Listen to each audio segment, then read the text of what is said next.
വിവരങ്ങൾ. ഒരിടത്ത് ഒരു അധ്വാനിയും നല്ലവനുമായ ഒരു കൃഷിക്കാരനുണ്ടായിരുന്നു. അയാൾക്ക് 2 മൺകുടങ്ങളുണ്ടായിരുന്നു. അതിൽ എന്നും വെള്ളം കോരി വീട്ടിലേക്ക് കൊണ്ടുപോകുമായിരുന്നു. ഒരു ദിവസം വെള്ളം കോരി വീട്ടിലേക്ക് കൊണ്ടുപോകുന്നതിനിടയിൽ ഒരു മൺകുടം പൊട്ടി അതിന്റെ വിള്ളൽ വന്നു. അപ്പോൾ പൊട്ടാത്ത മൺകുടം പൊട്ടിയ മൺകുടത്തിനെ ഒരുപാട് കളിയാക്കുമായിരുന്നു.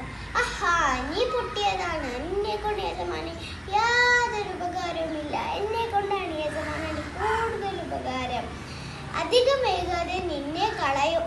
ഇത് കേട്ട പൊട്ടിയ മൺകുടത്തിന് ഒരുപാട് സങ്കടം വന്നു. പക്ഷേ പൊട്ടിയ മൺകുടത്തിന് യജമാനൻ കളഞ്ഞില്ല. വീണ്ടും ഒരുപാട് കാലം അതിൽ തന്നെ വെള്ളം കോരി.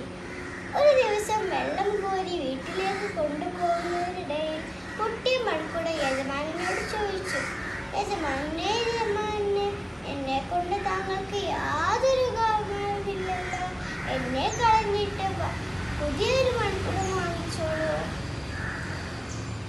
അപ്പോൾ കൃഷിക്കാരൻ പറഞ്ഞു, ആര് പറഞ്ഞു നിന്നെ കൊണ്ട് എനിക്ക് ഉപകാരമില്ലെന്ന്? നീ വഴിയിലോട്ടൊന്ന് നോക്കിക്കേ, ധാരാളം പൂക്കളും കൃഷികളും ചെടികളും. ഇതെല്ലാം നിന്നിൽ നിന്ന് പാഴായി പോകുന്ന വെള്ളം കുടിച്ചിട്ടാണ് ഇങ്ങനെ നിൽക്കുന്നത്. ഇത് കേട്ട പൊട്ടിയ മൺകുടത്തിന് ഒരുപാട് സന്തോഷം വന്നു. പക്ഷേ പൊട്ടാത്ത മൺകുടം നാണിച്ചു തലകുനിച്ചു. ഇതിന്റെ ഗുണപാഠമാണ്, മറ്റുള്ളവർക്ക് എന്തെങ്കിലും കുറവ് വന്നാൽ നാം അവരെ ഒരിക്കലും കളിയാക്കരുത്.